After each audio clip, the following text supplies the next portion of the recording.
Hola Doc, Hola Jimena, ¿cómo estás? ¿Me ¿me escuchas ve? bien? Sí, sí, sí, mi Doc, deme un minuto, solo quiero Súper. hablarle. Dale. Hola mi Doc, bienvenido otra vez, discúlpeme por los percances, pero de verdad muchas gracias por haber aceptado esta gran invitación. Yo a usted le admiro desde hace mucho tiempo. Le cuento así en chico, yo quiero ser cardióloga también y ha Súper. sido parte de mi formación a lo largo de todo este tiempo y me encanta mucho que podamos aprender hoy día con usted, así que dudo que no le conozcan, pero para quienes no le conocen, me gustaría, Doc, que porfa se presente. Bueno, Jimena, pues nada, primero agradecerte a ti por la invitación. Es un placer estar en tu canal, pues en este live. Eh, pues nada, soy médico en Colombia, ya llevo de médico bastantes años. Eh, Fui obviamente primero internista, también varios años. Fui docente de varias universidades aquí en Medellín, Colombia, de medicina interna, donde obviamente tenía a mi cargo algunos residentes de medicina interna y formaba parte de algunos programas de medicina interna. Luego yo hice mi fellow en cardiología, me gradué como cardiólogo. Yo no sé si allá en Ecuador también hay que ser primero eh, medicina interna y luego cardiología, o si se puede hacer directamente cardiología como en España, no sé. Se puede directamente, o hay que hacerlo primero, Primero igual que acá. ajá, Vale, ajá. igual que acá. Entonces luego hice mi fellows de cardiología. Eh, pues es complejo, pero yo siempre había querido ser cardiólogo desde que estaba estudiante de medicina, así como me imagino que tú también eh, has querido ser cardióloga siempre. Entonces, em, nada, yo luego apenas me gradué de cardiólogo, empecé a trabajar en una clínica aquí en Medellín. Y hago creación de contenido educativo desde hace también muchos años. Yo creería que soy uno de los pioneros en creación de contenido académico para médicos, eh, desde hace, yo no sé, por ahí 8 años, 7 años, una cosa así, mucho tiempo. Así Yo creo es. que más, yo creo que más. Yo empecé con Instagram, yo TikTok realmente casi nunca lo había utilizado. Eh, yo creo que estoy muy viejo para TikTok, entonces como que nunca lo realmente lo utilicé bien o lo empecé a utilizar. Y bueno, nada, esa es como mi historia. eh, eso es como lo que te podría contar. Ok, mi Doc, un gustazo. Y sí, o sea, yo creo que es de los primeros que vi información médica en redes sociales. Así que, bueno, como yo le conté, nos dejaron varias preguntas y usualmente a lo largo del live las personas suelen ir dejando más preguntas, así que me gustaría que empecemos a responder todas las que recolecté. Así que vamos con la primera, amigo. ¿Qué nos dicen las nuevas guías sobre la forma de diagnosticar hipertensión arterial? Bueno, pues muy interesante. Digamos que en general siguen una tendencia a lo que nos venían mostrando las guías previas. Eso, digamos que no hubo un cambio muy importante al respecto. Realmente las cifras son las mismas, no la cambiaron, y vuelven a recomendar lo mismo que los pacientes. Digamos que la toma de presión arterial en la consulta es importante como una forma de tamizaje, pero no para diagnóstico, que eso es muy importante. Y ese es uno de los mensajes más importantes que los médicos, todos los médicos de atención primaria tienen que tener en cuenta, y es que no diagnosticamos con la toma de la presión en la consulta, ni tampoco hacemos cambios de manejo en la consulta. Yo te pongo aquí, me salgo un poquitico de la pregunta para contarte una experiencia. Yo hace 1 o 2 meses vi una paciente muy bonita, ella muy querida, una viejita de 85 años, algo así. Muy buena gente. Pero me consultaba era porque se sentía muy enferma, muy enferma. Y su enfermedad era que no podía pararse porque se mareaba. Es decir, medio se levantaba y iniciaba con mareos. Y había tenido 2 episodios cercanos al síncope o presíncope, como también se llama. Y entonces me empecé a interrogar y yo dije, ¿por qué esta señora está así? Y entonces, bueno, empezamos a ver que esta paciente tenía como 3 antihipertensivos. Y la razón es que el médico de atención primaria, cada vez que le tomaba la presión, la señora tenía un fenómeno de bata blanca. Ella era sí era hipertensa, pero tenía un fenómeno de bata blanca. Entonces, cada vez que le tomaban la presión en la consulta, decían que estaba mal controlada y le añadían un antihipertensivo adicional. Y Mm. entonces, claro, cuando llegó a mi consulta tenía como cuatro, tres o cuatro antihipertensivos y obviamente la señora realmente, yo sabía que esa señora estaba con hipotensión ortostática y ese era su claro síntoma y por eso estaba tan enferma. Le mandé un mapa y mantenía sus cifras tensionales de promedio de día eran como de 90-60. Entonces, ahí viene la importancia de no hacer ni diagnóstico ni seguimiento a través de la toma en la consulta. Estos pacientes o los diagnosticamos con un mapa, que es un monitoreo ambulatorio de la presión arterial, donde la cosa le toma cada 15 minuticos y en la noche cada 30 minuticos y nos da un promedio de día, un promedio total, un promedio de día y un promedio de noche, o el simple la toma en la casa, que es el home blood pressure monitoring. Realmente es en la casa un monitor que sea validado y que el paciente se lo tome en la mañana y en la noche y que haga un registro y eso también nos sirve muchísimo para diagnóstico y mucho mejor para seguimiento. Entonces el mensaje ahí ¿el diagnóstico ha cambiado? No, el diagnóstico no ha cambiado. Realmente el diagnóstico es exactamente igual, pero nos vuelven a recalcar que es supremamente necesario que haya una confirmación de hipertensión a través de uno de estos métodos, es decir, una confirmación ambulatoria, sea con home blood pressure o con NAMPA, con un APA, AMPA o un MAPA, pues, que es lo que nosotros utilizamos en habla hispana, ¿cierto? Correcto. Y eso que usted menciona es súper importante porque por eso quería hacer mucho este live y con usted, porque la hipertensión es una de las patologías más frecuentes en el primer nivel de atención, donde estamos los médicos que salimos recién y todo esto, y muchas veces justo ahí está el mal diagnóstico, el infradiagnóstico, el mal seguimiento. Entonces sí, justamente, muy bien. La siguiente pregunta.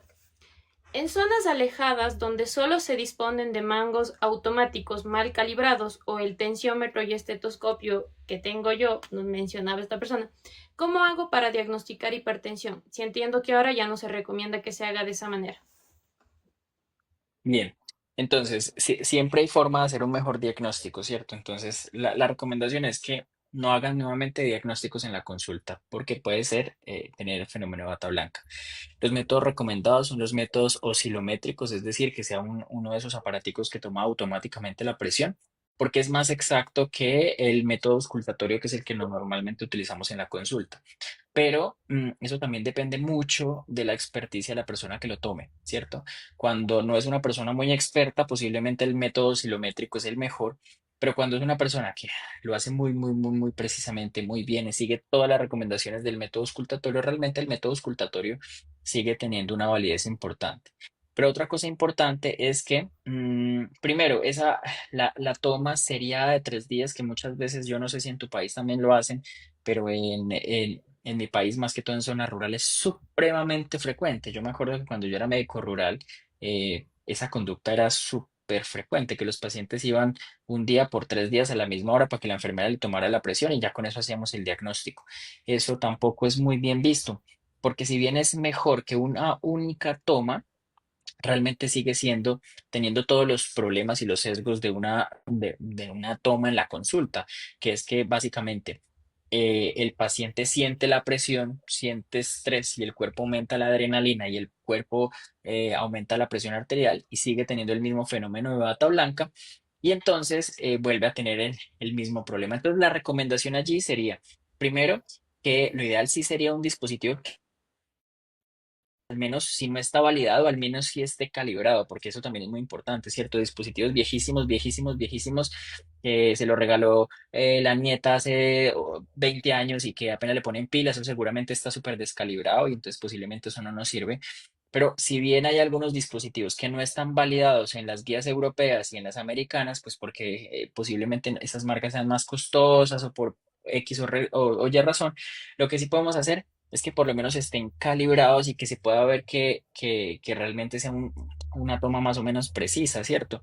Lo otro es que podemos hacer una toma seriada, pero esa toma seriada debería ser al menos por 7 días. Esa es mi recomendación, que sea al menos 7 días, eliminan el primero, eliminan el último y nos quedamos con 5 días y con eso sacamos una toma.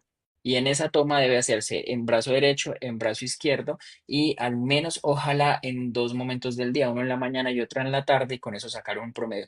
Lo más importante es saber esto, que entre más tomas tengamos del paciente, pues más preciso será realmente la presión real de este paciente. Entonces, ese es mi consejo como en sitios alejados y que no tengamos todo esto a disposición. Es intentar hacer la mayor cantidad de tomas y lo menos sesgado posible. Si tenemos un método automático en el hospital, pues póngale el manguito, póngalo automáticamente y salga hacia el consultorio, que eso es lo que hacían en varios de los estudios. Entre esos, en este estudio, el más importante, pues, que es el sprint, ellos la forma de tomarle era así. Entraba el paciente, le ponían el manguito, prendían el oscilómetro, o el aparato este, le ponían en darlo y el médico o el enfermero se salía de allí, la consulta, y automáticamente le ponían 3 tomas en 5 minutos. Y ya.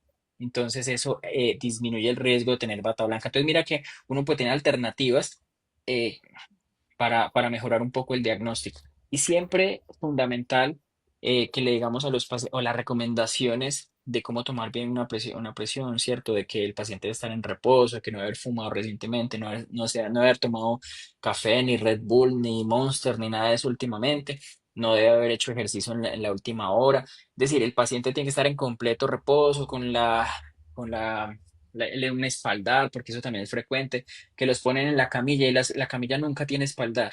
Desde ahí estamos mal. Yo, por ejemplo, lo que hago de forma práctica es que yo no hago parar a mis pacientes para tomarles la presión.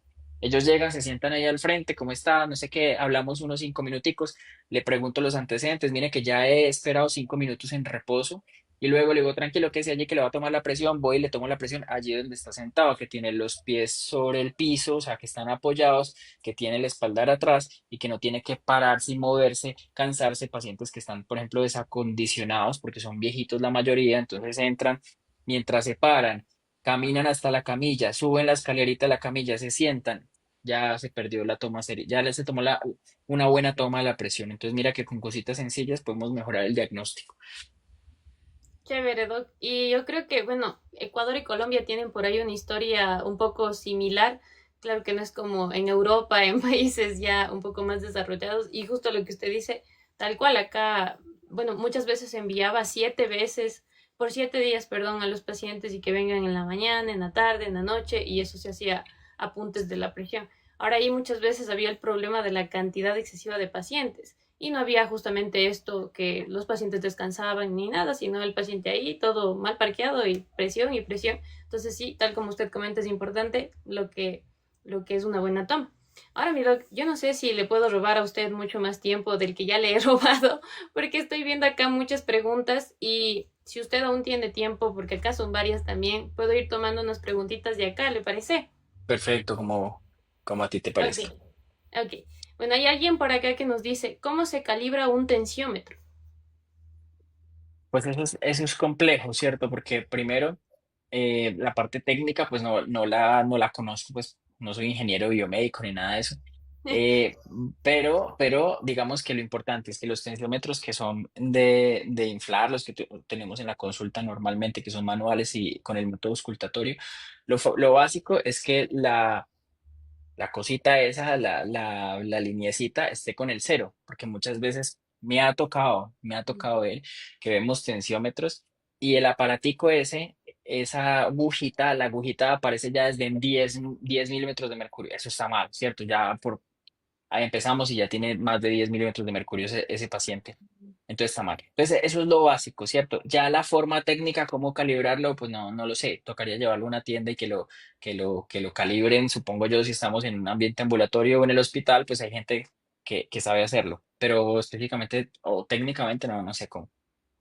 Perfecto. Aquí hay otra pregunta. Nos dicen, en mayores de 50 años con hipertensivos y con antihipertensivos y cifras bajas, ¿es recomendado dejar el medicamento? Yo lo que siempre hago es que depende.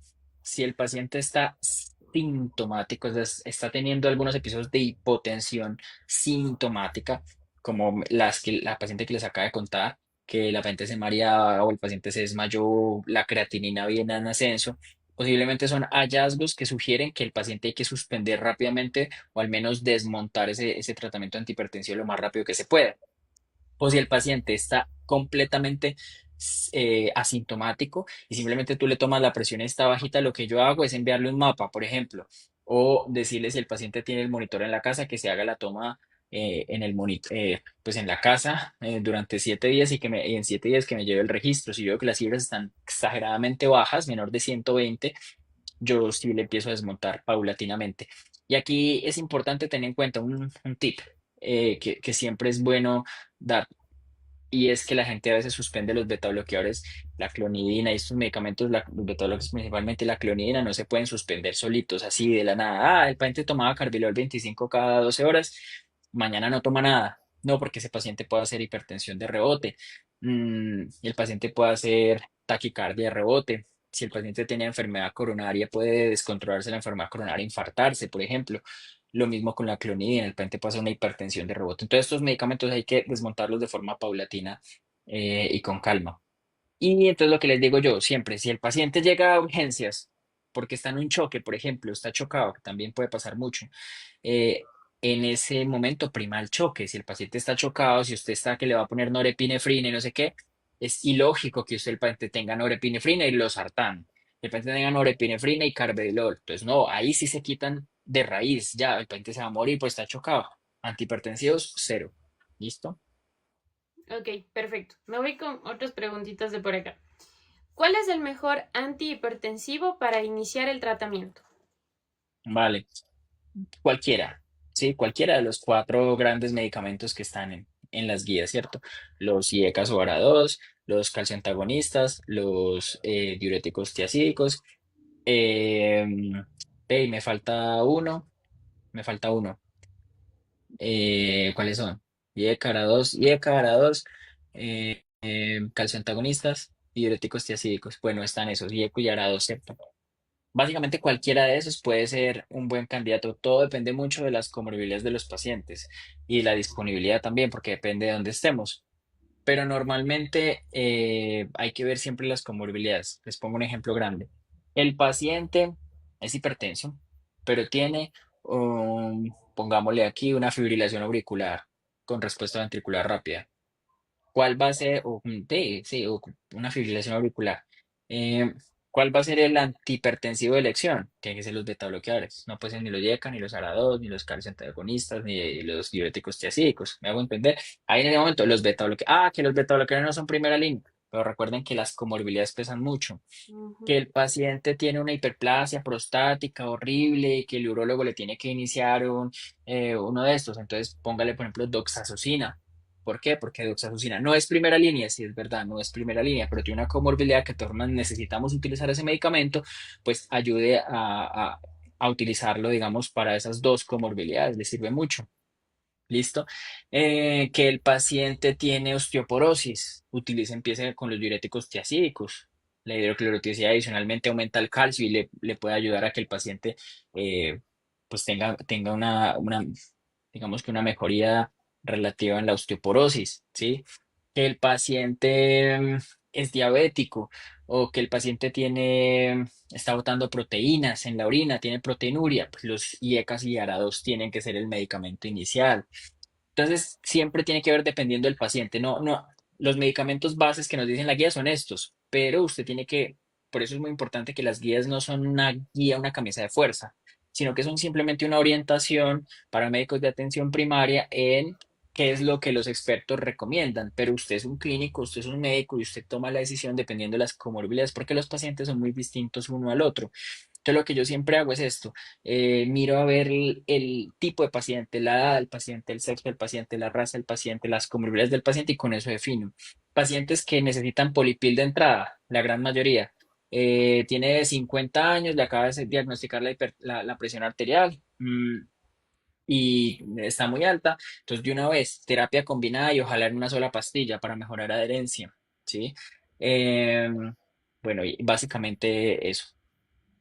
Correcto. Y justo ahora que usted habla de la terapia combinada, nos dejaron una pregunta y nos dicen, las nuevas guías mencionan algo sobre la terapia dual como tratamiento inicial para la hipertensión arterial. Todos, casi a todos. Básicamente casi a todos. La gran minoría de pacientes se logra controlar con una sola pastilla, con un solo medicamento. Es muy poco los pacientes. Entonces, la gran mayoría de pacientes debe iniciarse terapia combinada de entrada y ojalá en un one pill, es decir, una sola pastilla que tenga dos medicamentos. Eso es el mundo ideal, ¿cierto? Lo que pasa es que estamos en Latinoamérica. Entonces Latinoamérica no siempre tiene disponible, no se los dan o tienen que comprarlos y están muy costosos, entonces nos tenemos que salir obligatoriamente de la guía. Pero sí, ojalá en la medida de lo posible la gran mayoría de pacientes con terapia dual de entrada y con one pill, con una sola pastilla que tenga dos medicamentos. La excepción, ¿quiénes son? Pacientes muy viejitos, que en esos pacientes preferimos ser más cautos para no bajarles muy rápido la presión arterial y que pronto no tengan efectos adversos. En esos yo generalmente les doy un solo medicamento y miro a ver cómo les va y luego titulo. Y los pacientes jóvenes sin factores de riesgo que tienen esas cifras tensionales ahí como limítrofes entre 130 y 140 que tienen indicación, pero que no están, digamos, con un grupo de tan alto riesgo. En ese grupo de pacientes también se podría dar un solo medicamento a una dosis bajita y uno mira a ver cómo está el control. Pero en la gran mayoría de pacientes realmente hipertensos, estadio uno, estadio 2, siempre hay que iniciarles terapia combinada. Correcto, Doc.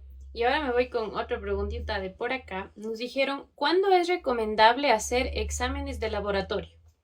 En general, de entrada, siempre.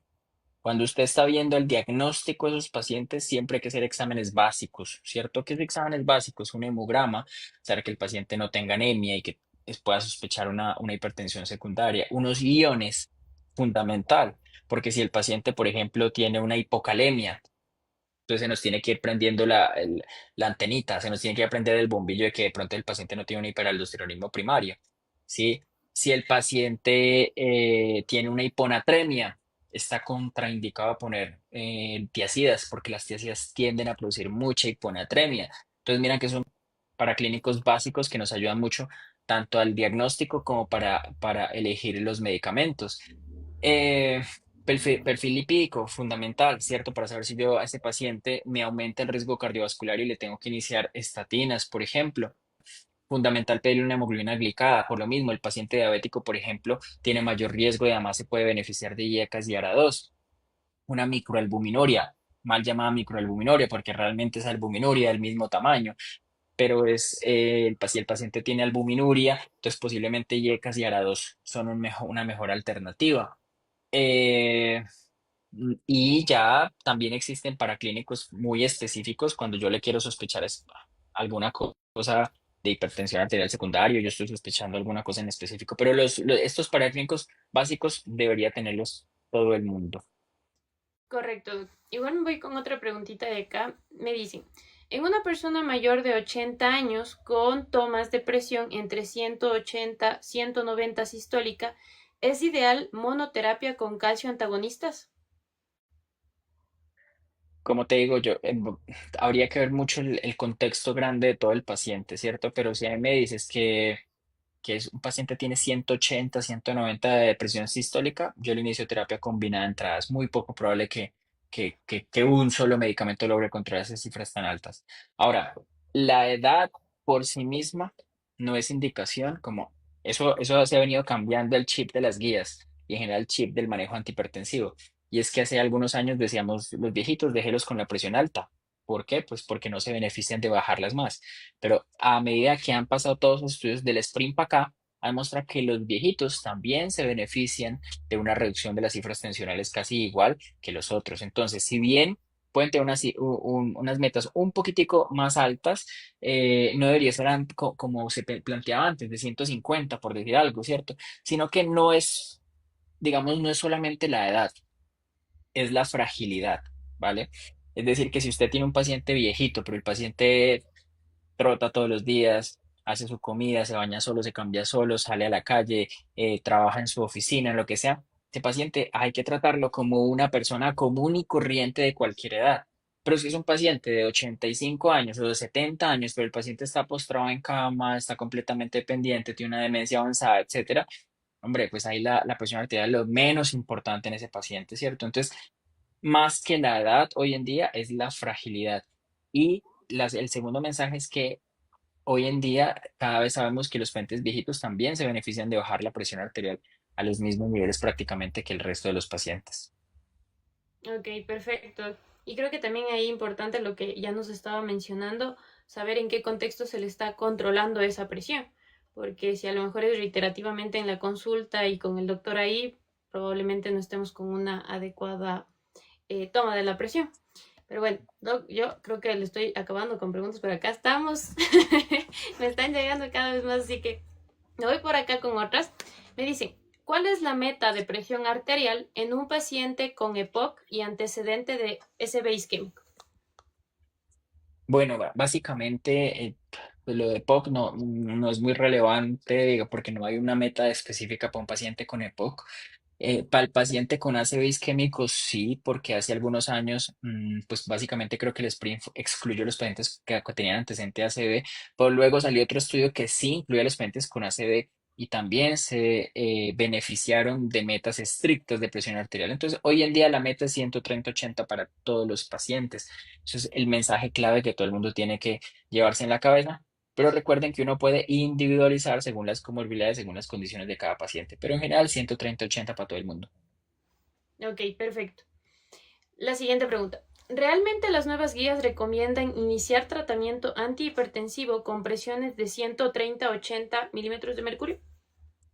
Sí, em, si tengo 140/90, evidentemente tengo que iniciar. Digamos, ese es el primer paso. Paciente más de 140/90, confirmado, ese paciente va para tratamiento antihipertensivo. Por debajo de 140/90, que sería específicamente el escenario de 130/80, yo debo preguntarme dos cosas grandes o tres cosas grandes. La primera es si el paciente tiene enfermedad cardiovascular establecida. Si el paciente tiene enfermedad cardiovascular establecida, hay que iniciarle tratamiento antihipertensivo porque el riesgo cardiovascular es sumamente alto. Segunda pregunta, si el paciente no tiene enfermedad aterosclerótica, no tiene enfermedad cardiovascular establecida aterosclerótica, lo que voy a hacer es hacerle una medición de la escala de riesgo y ellos recomiendan Prevent, pero Prevent tiene muchos problemas todavía, no está validada en nuestro medio, entonces hay que coger eso con pinzas, por lo menos para nuestra población. Para los americanos, ellos recomiendan Prevent si tiene más de 7,5% a 10 años, iniciarle también antihipertensivos. Y la tercera cosa que ellos ven luego de eso, si no tiene enfermedad cardiovascular aterosclerótica establecida, si el riesgo no es mayor a 7,5, tratarlo con estilos de vida durante 3 a 6 meses. Y si el paciente no tiene mejorías de la presión arterial con el manejo de estilos de vida, pues iniciarle también tratamiento antihipertensivo. Entonces, para términos prácticos, sí, si cumple alguna de esas tres cosas, habría que iniciarle tratamiento antihipertensivo, cosa que es un poquito más radical que la vez pasada, digamos que las guías pasadas. Así es. Y justo este cambio yo lo vi por un video que usted subió y veía comentarios como, bueno, ahora antihipertensivos para todos. Pero es que también va a depender mucho del contexto, como usted menciona. Y yo no sé, por ejemplo, acá en Ecuador sacaron una aplicación que era del Ministerio de Salud Pública, que era como el Hard Score, pero eso estaba enfocado en una guía que nosotros aquí en Ecuador tenemos en 2019, la última vez que se actualizó. Y ya después de todo lo que ha pasado estos años, obviamente ha cambiado. Yo no sé, en Colombia hay una guía de hipertensión. En Colombia sí hay guías de hipertensión, pero creo que no están muy actualizadas. No hay guías que, por lo menos de hipertensión específicamente, no hay una guía supremamente actualizada que tenga estas últimas recomendaciones, pero sí frecuentemente hacen actualizaciones y documentos de consenso. Y sobre riesgo cardiovascular, sí hay un consenso muy reciente que me gustó mucho. Es un consenso de dislipidemia, realmente no es de riesgo cardiovascular per se, es consenso de dislipidemia que salió creo que el año pasado. Y es muy interesante la forma en la que intentan catalogar el riesgo cardiovascular o clasificar el riesgo cardiovascular. Y es muy interesante porque ellos lo hacen por pasos. Entonces ellos dicen el paso uno, si el paciente tiene alguna enfermedad cardiovascular aterosclerótica, el tipo, el paso dos, y pues que y tiene algunas cosas específicas, que si es diabético y tiene daño de órgano blanco, que si tiene enfermedad renal crónica y no sé qué, que si tiene enfermedad aterosclerótica subclínica, bueno, etcétera. Paso dos es que si el paciente no tiene eso, pero tiene otros factores de riesgo importante, que tiene hipercolesterolemia familiar sin no sé qué cosa, ta, ta, ta, ta.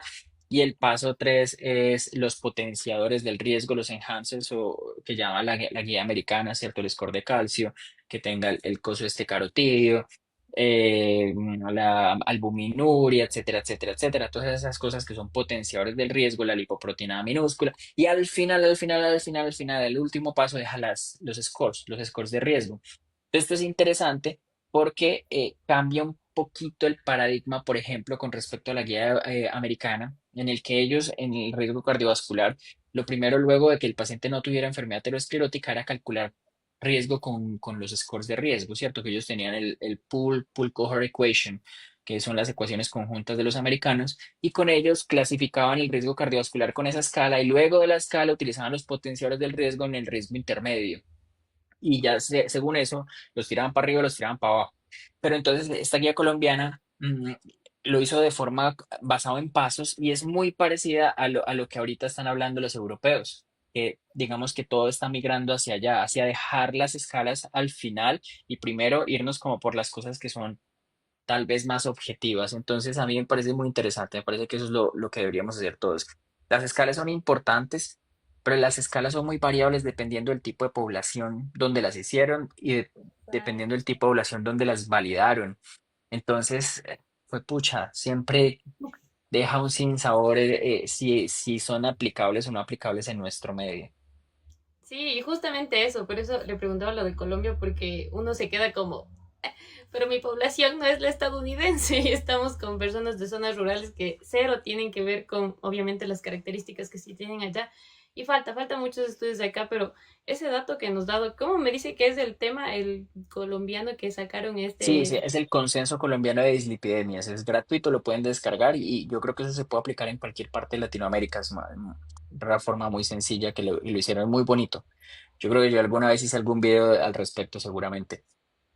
Perfecto. Y mira este ejemplo, por ejemplo, este ejemplo de las escalas. El score 2 creo que fue el score 2 OP o el score 2 diabetes, alguno de los score 2 de los europeos. Ellos lo hicieron y lo validaron en distintas poblaciones europeas específicamente y ellos encontraron una cosa supremamente importante que a mí me dejó desconcertado. Y es que si tú tienes un paciente de la misma edad, imagínate dos pacientes, ¿sí? Los dos tienen la misma edad, los dos son hombres, los dos tienen el mismo nivel de presión arterial, el mismo valor de LDL, el mismo, igualito. Tienen el mismo valor de glicada, el mismo, exactamente el mismo. Y tienen todos los factores de riesgo exactamente iguales. Pero el uno es español y el otro es nórdico, por decir algo sueco. Les cambia el riesgo cardíaco. Este puede ser bajo y este puede ser intermedio, incluso alto. Entonces, ese score, el mismo score y dos pacientes exactamente iguales, solamente por ser de diferente región europea, les dio un riesgo completamente diferente. Si eso es en Europa, que son tan parecidos, imagínate nosotros, que somos latinoamericanos, que comemos muy diferentes, somos más sedentarios, ellos fuman más, nosotros fumamos menos, pero nosotros fumamos más gordos. Es decir, la población es muy diferente y entonces si en ellos, que son población un poquito más homogénea, les dio esos resultados tan distintos, tan diversos, imagínate nosotros. Por ahí un amigo que se llama José Patricio, no sé si José Patricio está por ahí, es un cardiólogo de Bucaramanga, muy teso, muy teso. Ellos hicieron una validación de los scores en una cohorte que es una cohorte latinoamericana, que es el PURE, y ellos encontraron que la cohorte de los americanos, la AHA-CCBD, era la mejor cita, pero tenía una calibración horrible, es decir, una calibración, tenían que calibrar el resultado como por 0 punto no sé qué y 0.4, 0.2, o sea, horrible, y así se calibra un poquito mejor a nuestra población. Conclusión de todo esto, yo soy muy poco de escalas. Si te soy sincero, yo no hago casi escalas en mi consulta. La hago solo si yo tengo demasiada duda, demasiada duda, pero yo casi no utilizo escalas en mi consulta. Yo miro los antecedentes, miro los factores de riesgo, miro cómo está su nivel de LDL, su nivel de lipoproteína minúscula, si tienes score de calcio, si no tienes score de calcio, si tienes angioedema de coronarias, si no tienes angioedema de coronarias, miro si tiene enfermedad aterosclerótica subclínica. Imagínate que el doctor Valentín Fuster en un estudio que hizo recientemente, que publicó recientemente en JACC, mostró que la aterosclerosis inicia en las femorales. Él hizo un estudio muy bonito en población sana, supuestamente sana. Eran trabajadores del Banco Santander. A todos ellos les hizo todos y resonancia y un montón de cosas para saber cómo, si tenían o no tenían aterosclerosis. Y encontraron que los que tenían, muchos tenían, pero los que tenían iniciaba era en las femorales. Entonces, dime cuántos de nosotros les hacemos Doppler de la femoral para saber si tiene, pues eso no lo hacemos, ¿cierto? Pero es muy interesante cómo se digamos, cómo se da la aterosclerosis, cómo se investiga la aterosclerosis, cómo se desarrolla la aterosclerosis, porque eso es un campo que está todavía en mucho desarrollo y mucha investigación, un campo muy bonito. Yo creo que si logramos controlar la aterosclerosis, mejor dicho, nos ganamos el Nobel. No, No, investiguen en sí. aterosclerosis, mejor dicho, o sea, las personas que estén conectadas, de ahí que sea estudiar aterosclerosis, el que coja cosas para prevenir aterosclerosis, mejor dicho, el Nobel de Medicina. Ya, y le robamos por otro lado para hablar específicamente Así de eso, es. porque, bueno, vamos a seguir acá más preguntas. Y, ok, me dicen, en emergencia, masculino de 58 años acude por cefalea intensa y mareo, llega con cifras tensionales de 190/70. No sé cuál era la pregunta, pero me da el caso clínico. Bacano. Yo lo que creo que está preguntando posiblemente es los conceptos de Ah, ya, urgencia, emergencia y perdón, todas Doc, esas aquí está. cosas. Ah, Sí, me vale. dice, ¿qué protocolo se puede tomar a partir de ahí? Lo primero es que yo alguna vez, para los que están viendo, yo tengo un canal de YouTube. Tuve, porque ya no he vuelto a subir ninguna clase, pero yo hace muchos años subía clases y entre esas subí una que era crisis hipertensiva.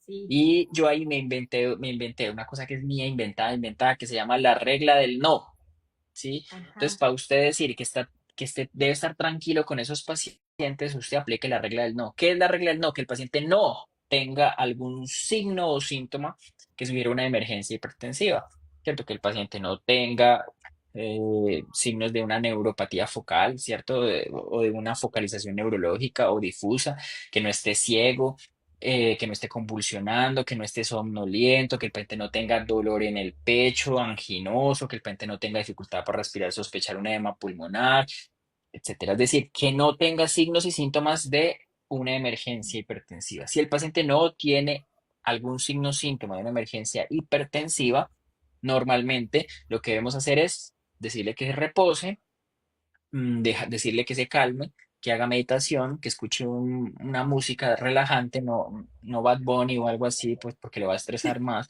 pero si alguna cosa relajante, música clásica, una cosita suavecita y no sé qué, y volverle a tomar la presión arterial. La gran mayoría, el 50% de los pacientes ya no están en rangos de crisis hipertensivas una vez hacemos esto.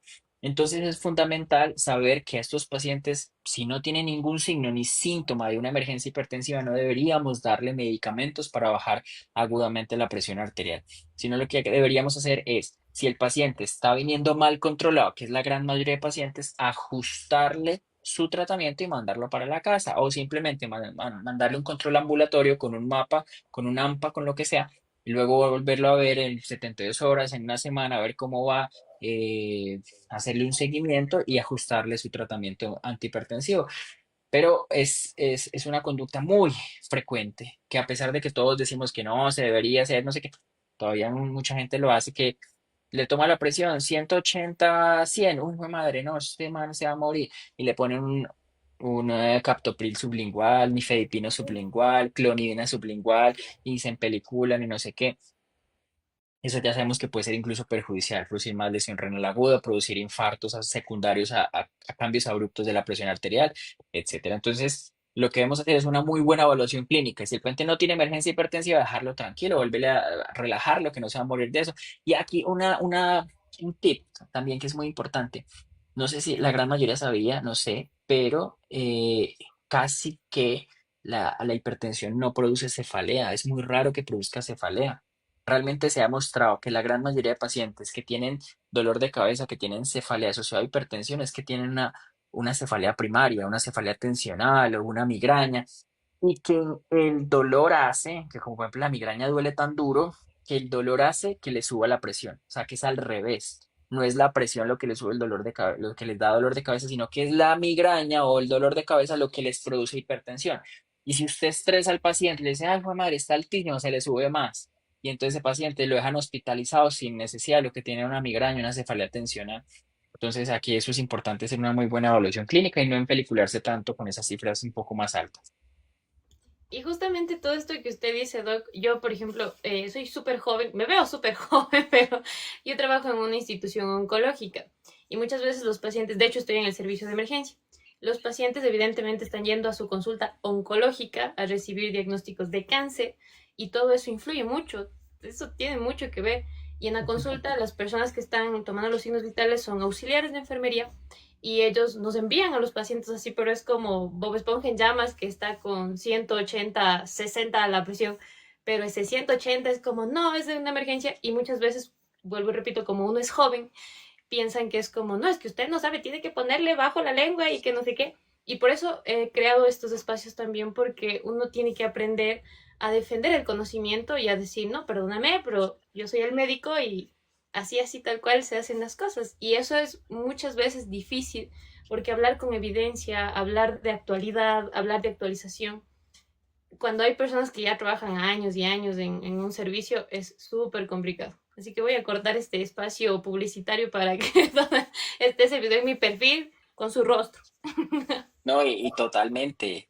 Totalmente, y no solamente auxiliares de enfermería ni enfermeros viejitos, sino médicos viejos que ya no leen ni estudian absolutamente nada, tienen el mismo concepto de que a todos los puentes, si uno no les pone un nifedipino en la lengua, se van a morir, y entonces esos son conceptos cerrados que hace mucho tiempo tenían y todavía muchísimos médicos lo tienen.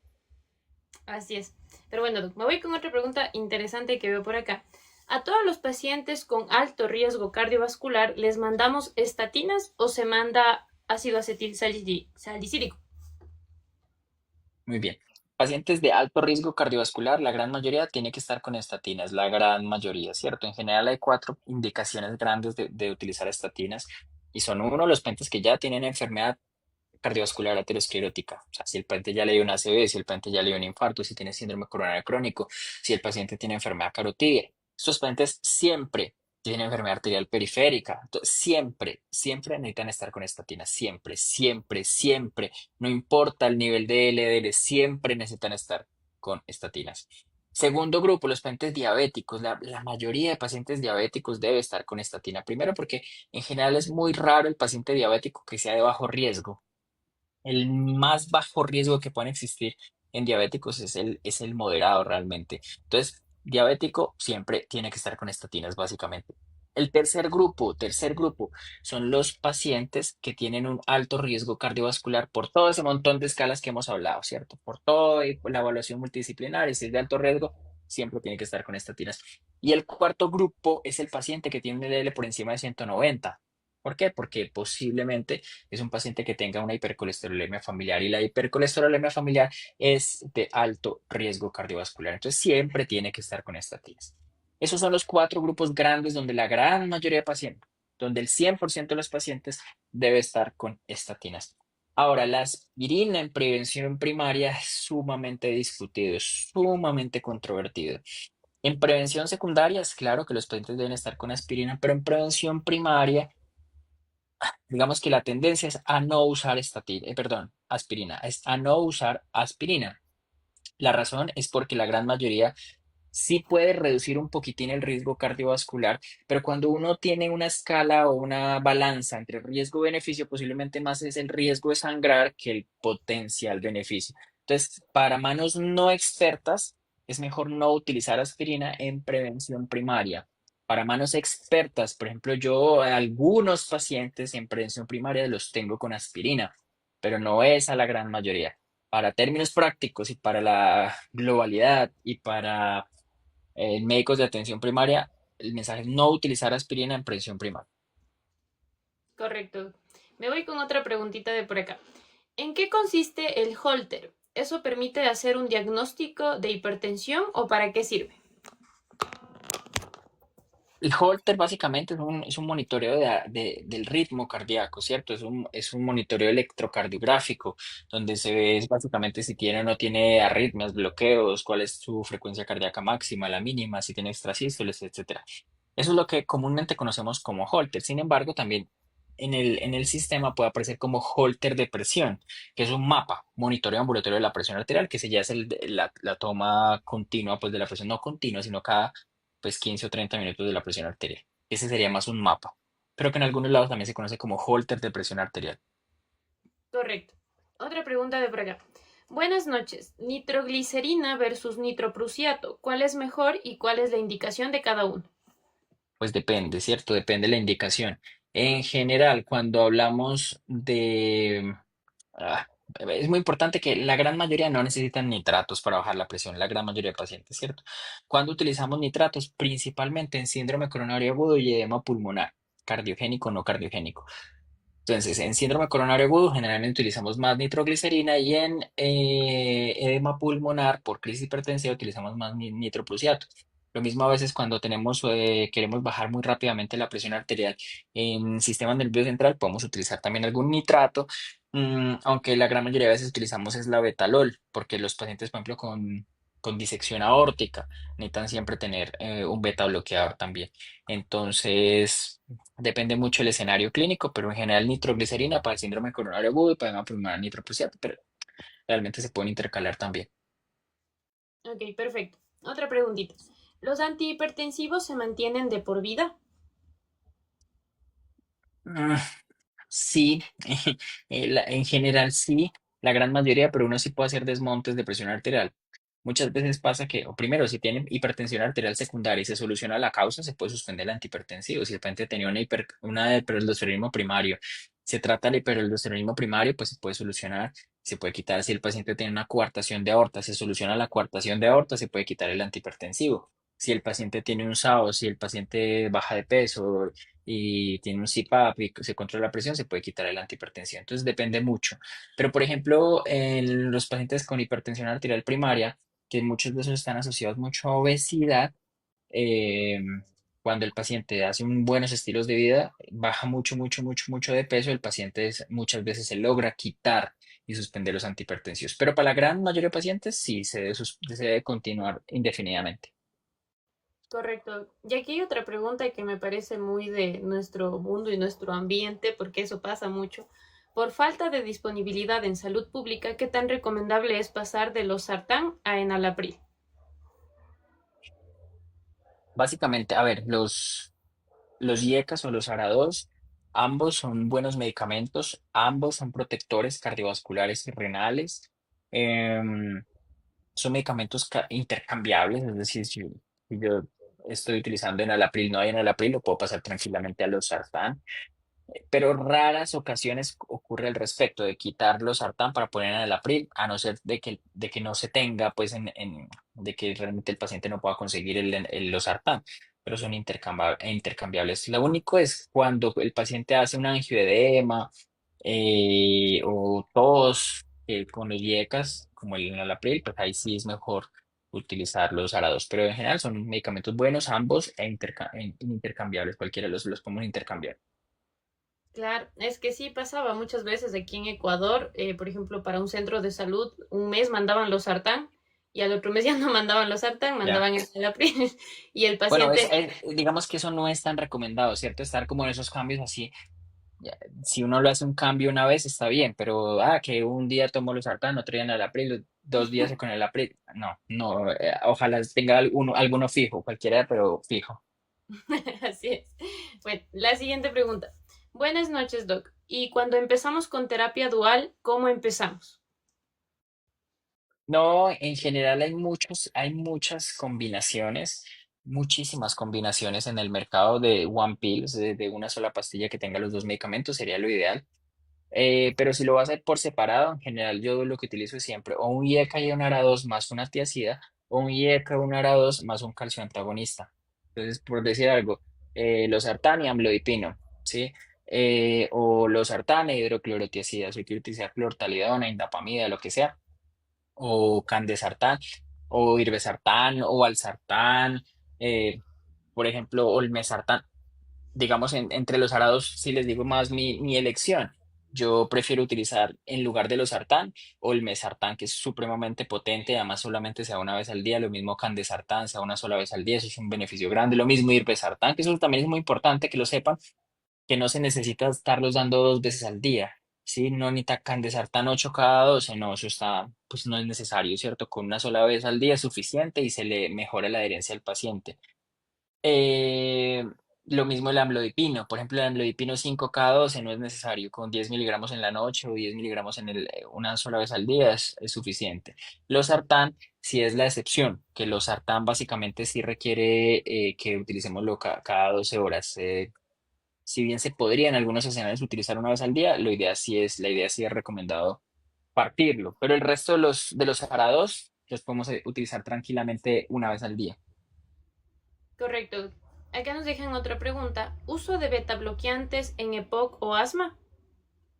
Depende mucho, si está descompensado, si tiene muchas crisis frecuentes, yo prefiero evitarlos. Y si definitivamente necesitamos utilizar beta bloqueadores, ojalá utilicemos los beta bloqueadores selectivos, ¿sí? O sea, evitar propranolol, pues porque esos obviamente sí tienen mayor riesgo de exacerbar las neumopatías. Pero, por ejemplo, el caso de metoprolol, por ejemplo, son más seguros utilizarlos a pesar de que no son tan buenos antihipertensivos. Los mejores antihipertensivos de beta bloqueadores son nebivolol y carvedilol, porque tienen, digamos, un efecto también de liberación de óxido nítrico, entonces ayuda mucho al manejo de la presión. Pues son mejores antihipertensivos. Ok, correcto. Me voy con otra preguntita de por acá. ¿Es cierto que el amlodipino hincha las piernas? Mi Sí, mamá tomaba eso y empezó a tener hinchadas las piernas, le suspendieron y dejó de estar así. sí, es verdad. Lo que uno puede hacer es combinarlo, por ejemplo, con hidroclorotiazida, que tiene un efecto diurético y puede hacer que digamos que disminuye un poco, pero sí, principalmente cuando utiliza dosis altas. O sea, 10 miligramos de amlodipino o nifedipino cuando se utiliza muy alto también puede hinchar las piernas y es un efecto adverso que está descrito. Ok. La siguiente. De pronto en la nueva guía se dan recomendaciones no farmacológicas nuevas, es decir, sobre ejercicio, alimentación, etc. No específicamente en esta guía, pero hay una de un consenso sobre estilos de vida en hipertensión arterial, donde recomienda, por ejemplo, unas que me llamaron mucho la atención. Evitar la polución, la contaminación ambiental, por ejemplo, escuchar música frecuentemente y meditación, esas tres cosas que yo no las había visto en días anteriores, pero que están en esas de estilos de vida saludables. Evitar la polución, meditación y escuchar música. Parece que eso tiene un efecto en reducir la presión arterial. Posiblemente esos estudios observacionales con baja evidencia, pero interesante. Sí, de hecho, no estar estresados. Y de, bueno, Sí, muy importante. acá veo varias preguntas, bueno, algunas que están como repetidas y hago un pequeño espacio publicitario, porque generalmente cuando yo invito especialistas, obviamente sé que no todos se pueden conectar, muchos que me dejan preguntas acá no se pueden conectar este rato, entonces yo subo este live completo a mi canal de YouTube. Entonces, para las personas que no pudieron ver las preguntas porque estuvieron algunas repetidas, el doc ya respondió varias de esas, pero bueno, voy a hablar de esta de acá que nos dice, ¿cuál es más certero en cuanto a la toma de la presión arterial, manual o digital?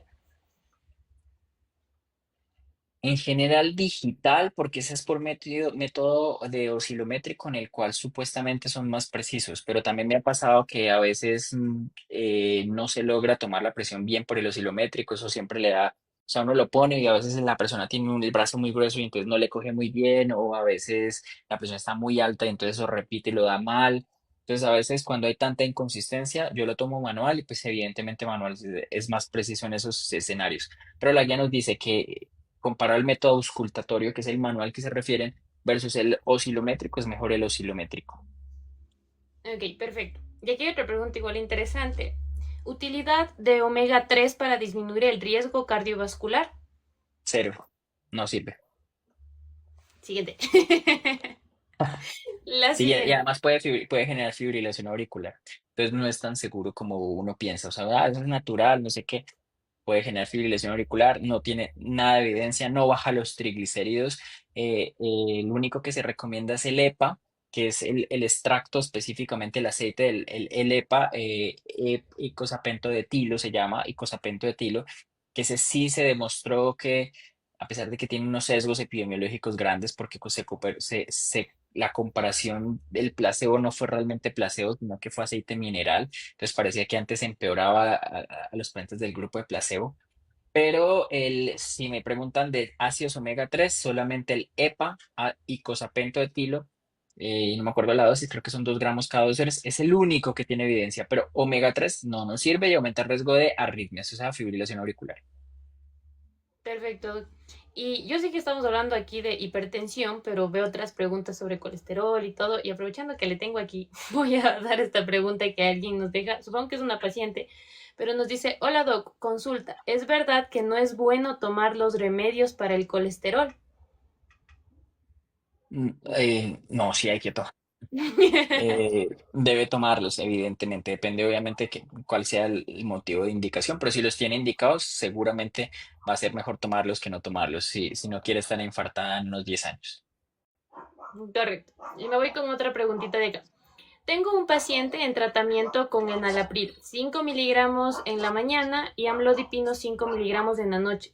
Suele mantener presiones en promedio con cifras de tensión arterial sistólica entre 132 y 113 y cifras de diastólica entre 86 y 77. Ocasionalmente tiene edema de miembros inferiores. ¿Podría el doctor orientarme cómo mejorar el control de mi paciente o diría que está bien controlado? Pues primero hay que saber cómo es, digamos, esas cifras tensionales con qué aparatos son, ¿cierto? Si es toma en el consulta, si es una toma ambulatoria, si es un mapa, porque cambia un poco. Pero según lo que me mostró ahí o según lo que pude escuchar en las cifras, está realmente bien controlada. Yo no le haría mayor modificación. Ok, perfecto. Otra preguntita de por acá. Buenas noches. Si tengo un paciente con presión arterial aislada de 160/78, ¿cuál sería el manejo? La presión arterial sistólica aislada en general se maneja de la misma forma, básicamente porque es la presión arterial más de los viejitos, más de los adultos mayores, en el que básicamente el riesgo cardiovascular está aumentado. Es decir, principalmente lo que marca el riesgo cardiovascular es la presión arterial sistólica, más que la diastólica. Entonces, en estos pacientes con hipertensión arterial sistólica aislada, donde hay mucha rigidez arterial por su también aterosclerosis y envejecimiento, también se benefician de de hacerles un manejo óptimo. Siempre y cuando no bajemos mucho la presión arterial que produzca síntomas, porque ese es el problema, que a veces podemos tener diastólicas muy bajitas y producirles una hipotensión o síntomas de hipotensión. Hay que ya hacerlo como, digamos, muy balanceado para evitar también efectos adversos generados por hipotensión. Ok, y aquí hay una pregunta un poco similar que me dejaron. ¿Por qué hay veces que un paciente tiene presiones sistólicas súper altas y diastólicas súper bajas, a pesar de cambios en el tratamiento? Es lo principal. Pueden haber causas de hipertensión arterial secundaria, pero lo principal es rigidez arterial. Es lo principal. Correcto. La siguiente pregunta. En pacientes embarazadas que tienen hipertensión previo a la concepción, ¿cómo se debe seguir con el tratamiento? Pues depende. Hay algunos medicamentos que no están o no son tan seguros utilizarlos.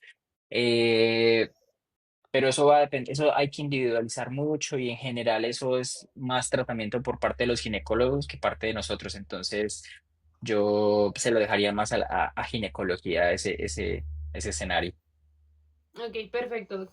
Y como le digo, nos están hablando aquí mucho de estatinas, colesterol, así que definitivamente le voy a robar para otro live hablando sobre eso Claro específicamente. que sí. Pero de todos modos, aquí quiero esta pregunta. ¿Por cuánto tiempo se debe usar las estatinas? ¿Los hipertensos están dentro de ese grupo? Las estatinas en general son medicamentos que si los iniciamos, la gran mayoría de veces es de forma indefinida, es decir, uno no suspende estatinas. Ah, que es que ya el colesterol está en 60 indefinidamente, porque si yo suspendo las estatinas, van a volver a estar el colesterol LD alto, va a volver la aterosclerosis y va a aumentar el riesgo cardiovascular nuevamente. Entonces, cuando uno inicia estatinas, es porque el paciente necesita estatinas de forma indefinida hasta que se muera. Y si se muere un día después, hay que volverle a poner estatinas en el ataúd o algo así. O sea, siempre hay que utilizar estatinas hasta el final completamente. Ok. Y otra preguntita de un tema similar. Nos dicen dosis de inicio en un paciente con hiperlipidemia familiar por encima de 190. En general, estatinas de, ¿cómo se llaman? Estatinas básicamente las más potentes, pues, ¿cierto? Que son rosuvastatina y atorvastatina, y a la dosis máxima. ¿Listo? Entonces, atorvastatina 80 o rosuvastatina 40, eso es lo que deberíamos utilizar. Ahora, muchos de los pacientes no pueden que no lleguen a metas con con esos tratamientos o con esas dosis de tratamiento. El siguiente paso sería añadirles ese timide y muchos de esos pacientes con hipercolesterolemia familiar requieren al final un inhibidor IPCCK9, un PCSK9.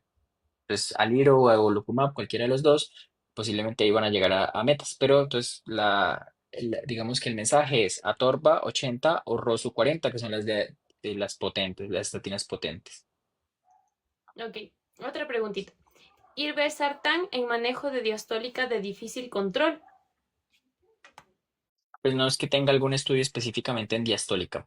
La hipertensión arterial diastólica siempre, siempre, siempre hay que buscar causa de hipertensión arterial secundaria, que eso quede muy claro. Es más, de los alertas o de los banderas rojas que pone la guía es que pacientes con hipertensión arterial diastólica por encima de los 50 años, si no estoy mal, creo que lo ponen allí, deberíamos buscar hipertensión arterial secundaria siempre. Hipertensión arterial diastólica puede ser común en los jóvenes y eso no significa mayor riesgo cardiovascular, pero en pacientes no jóvenes no es común tener hipertensión arterial diastólica. Entonces, cuando la vemos, debemos buscar hipertensión arterial secundaria. Ok, correcto. Y hay otra pregunta por acá. ¿Cuáles son las combinaciones de antihipertensivos que no se deberían dar? Básicamente uno no puede combinar un IECA con un ARA2, por ejemplo, enalapril más losartán, terrible. Eso en algún momento se propuso que supuestamente para reducir la proteinuria, pero eso aumentaba muchísimo la nefrotoxicidad y sus pacientes hacían más hipercalemias, por ejemplo. Entonces, no, IECA y ARA2 no se combinan. Beta bloqueadores con calcio antagonistas tipo verapamilo y diltiazem están contraindicados a altos riesgos de producir bloqueos. Y generalmente no utilizamos para el manejo antihipertensivo diuréticos combinados, es decir, furosemida e hidroclorotiazida no es tan frecuente. Para manejos de la congestión es muy distinto. Claro que lo utilizamos muchísimos. A mí me encanta combinar diuréticos, eso es una de las bases para el manejo congestivo de los pacientes, pues de los pacientes que tienen una falla cardíaca aguda, o sea, me fascina combinarlos. Yo siempre les pongo de entrada furosemida y les pongo hidroclorotiazida y furosemida o acetazolamida, etcétera.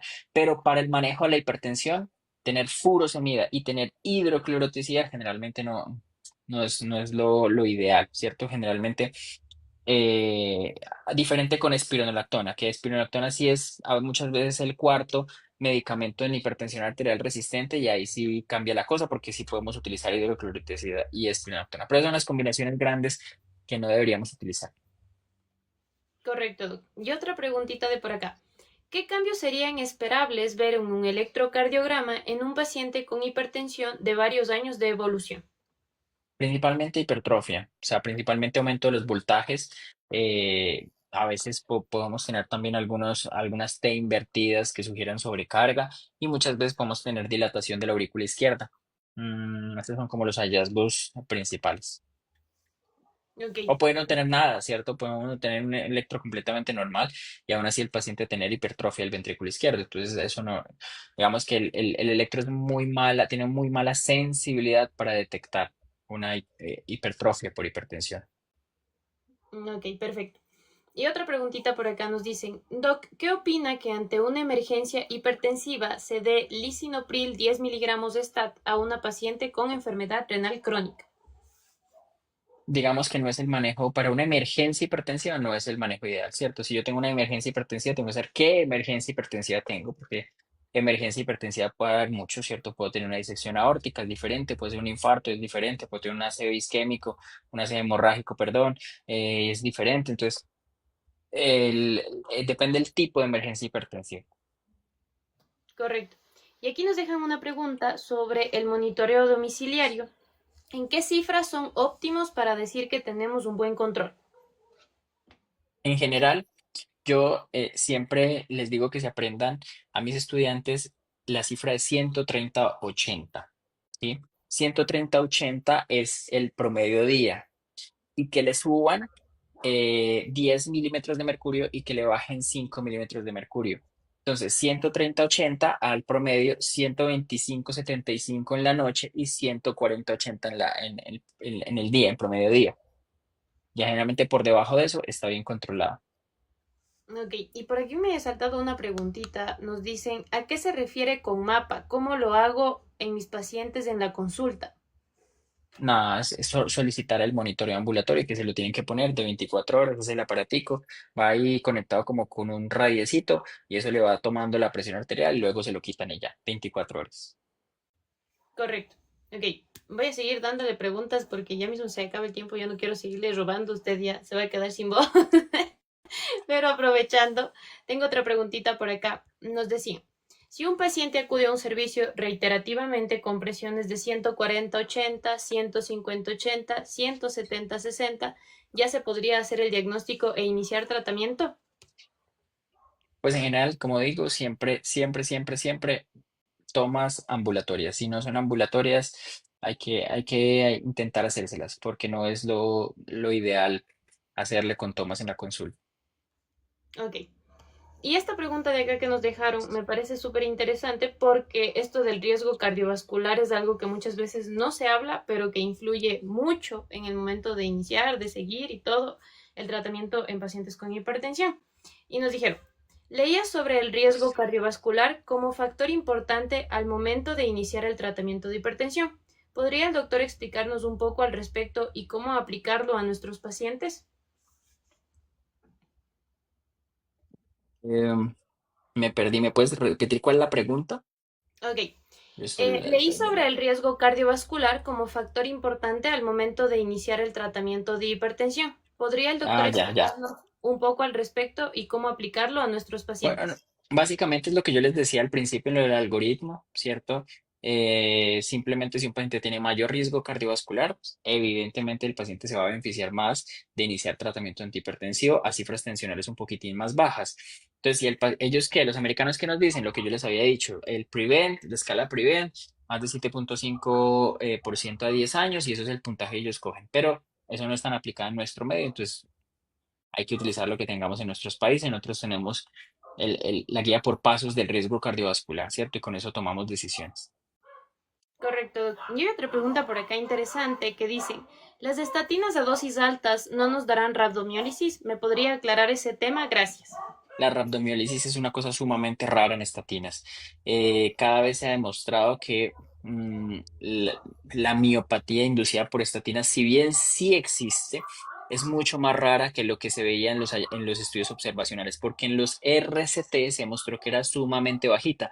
Entonces, lo que se cree es que es un efecto nocebo. Es decir, que decirle a los pacientes, les puede doler el músculo y no sé qué, eso es lo que puede hacer que los pacientes realmente digan, ay, sí, a mí me está doliendo como el músculo, pero realmente no tienen nada, ¿cierto? Es un efecto nocebo que está descrito y que realmente la propia miopatía por estatinas es rara. Existe, claro, existe la miopatía, existe la rhabdomiólisis, pero eso es sumamente rara. Y menos cuando utilizamos ya combinaciones menos frecuentes, como antes que utilizaban mucha combinación de lovastatina con gemfibrosilo. Eso era mortal. Eso es una bomba horrible que eso no se utiliza ya prácticamente y sí tiene unas tasas un poquito más altas de rhabdomiólisis, pero las combinaciones actuales que se hacen, atorvastatina con fenofibrato y todo, mucho, mucho, mucho menos frecuente. Correcto, doc. Y nuevamente, aunque no es el live que estamos hablando, pero veo muchas preguntas al respecto y alguien nos dice, Doc, ¿qué estatina recomienda a un paciente con triglicéridos de 230 y colesterol de 200, con antecedente de hipertensión y diabetes? Atorvastatina o rosuvastatina, nuevamente, que son las potentes. Correcto. Me voy con otra pregunta de por acá. He visto pacientes con presiones de 90-60, por ejemplo, en tratamiento antihipertensivo. ¿Eso indicaría que quizás la dosis del medicamento está siendo muy alta? ¿Se le debería suspender el tratamiento? Sí, básicamente es con lo que ya habíamos hablado al respecto, ¿cierto? Esos pacientes hay que, si están sintomáticos, se les puede suspender. Si están asintomáticos, vigilarlo ambulatoriamente y mirar a ver si realmente tiene esas cifras bajitas. Y si sí, empezar es un desmonte. Ok, mi doc, perfecto. Y bueno, sé que ya le he robado mucho, mucho tiempo, pero hubo alguien que me dejó un mensaje súper largo, hablaba de lo mucho que le seguía a usted por muchos años y quería que de hecho dé su nombre porque era una forma de comunicarse con usted por medio de este live. Y es con la preguntita con la que quiero ya dejar de seguir que usted hable, hable. Me gustaría poder invitarle a otro live. Veo más preguntas sobre estatinas. Sería buenísimo que hablemos al Sí, respecto luego sobre... podemos cuadrar un live solamente para dislipidemia. Es un tema muy bonito que da mucho, mucho, mucho para hablar. Entonces yo creo que podemos hacerlo en otro live con el Sí, sí, mayor de sí. los gustos. Ok, entonces voy a leer esta última preguntita y nos dijo, doctor, qué gusto saludarlo por medio de este espacio educativo. Me llamo Jesús Mesa y estoy haciendo mi servicio social en México, Jalisco. La escasez de recursos en la zona específica en la que estoy me ha limitado no solo al diagnóstico, sino también al tratamiento. Lo único que dispongo es losartán y los pacientes difícilmente acuden a sus controles. Agradecería mucho que me dé un consejo sobre cómo mejorar el abordaje de hipertensión en estos casos. Gracias, lo admiro bastante. Hombre, muchísimas gracias por esas palabras. Y básicamente uno tiene que trabajar con lo que tiene, ¿cierto? Si solamente tienes los sartán, yo creo que uno puede intentar darle la dosis máxima de los sartán, que son 100 miligramos, que eso también es muy importante. Uno ve muchas veces 150, pero 150 no es mejor que 100, y esos 150 solamente se ha estudiado en pacientes con insuficiencia cardíaca, pero no con hipertensión.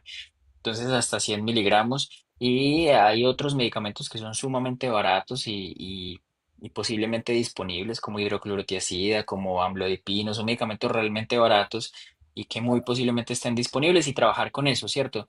Difícilmente uno puede tener un irbesartán siempre, un candesartán, un olmesartán, pero a trabajar con lo que uno puede hacer. Perfecto, Doc. Y bueno, ya me gustaría también que usted nos mencione cómo está en todas sus redes, porque usted comparte mucho contenido educativo, sobre todo de estas muchas preguntas que me están dejando acá de estatinas, del riesgo cardiovascular, etcétera, y que lo encuentren, que se eduquen con usted como yo me eduqué y me sigo educando desde hace mucho tiempo. Eso, mi Doc, me gustaría que les diga cómo está en redes. Bueno, Jimena, primero agradecerte a ti nuevamente por la invitación, por tenerme aquí. Fue un espacio muy agradable, pudimos compartir muchísimas preguntas de la gente. Entonces, pues muchas gracias a ti por la invitación de nuevo. Y gracias a todos por estar aquí un domingo, pues tan tarde, hablando de hipertensión, de dislipidemia y riesgo cardiovascular. Para los que quieran, pues yo publico algunos tips en TikTok como Jaime Cardiólogo, en Instagram, que es mi principal cuenta donde yo más estoy activo, que es Media Interna JG/cardiólogo.